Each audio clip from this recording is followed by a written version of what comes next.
அனந்தனே அசுரர்களை அழித்து அன்பர்களுக்கு அருள அயோத்தி அரசனாக அவதரித்தான். அப்போது அரிக்கு அரணாக அரசனின் அம்சமான அனுமனும் அவதரித்ததாக அறிகிறோம். அன்று அஞ்சனை அவனுக்கு அளித்த அன்பளிப்பல்லவா அனுமன். அவனே அறிவழகன், அன்பழகன், அன்பர்களை அரவணைத்தருளும் அருட்செல்வன்.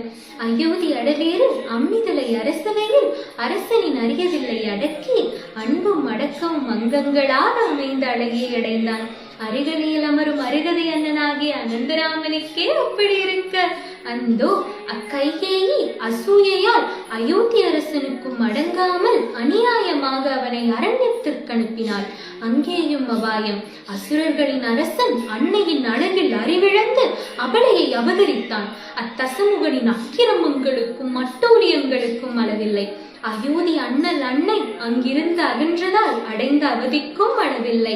அத்தருணத்தில் அனுமனும் அனைவரும் அரியை அடிபணிந்து அவனையே அடைக்கலமாக அடைந்தனர். அந்த அடியார்களில் அருகதை உள்ள அன்பனை அரசனாக அரியணையில் அமர்த்தினர்.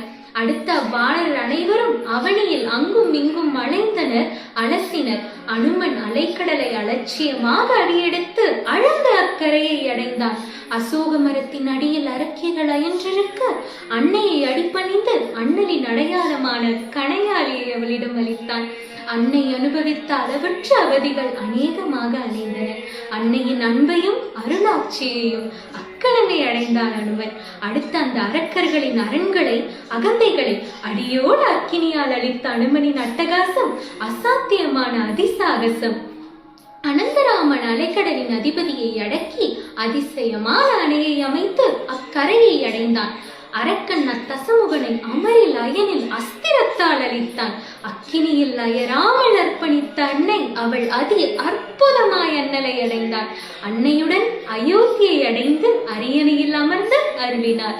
அண்ணல் அனந்தராமனின் அவதார அருங்கதை அகரத்திலேயே அடுக்கடுக்காக அமைந்ததும் அனுமனின் அருளாலே. நன்றி.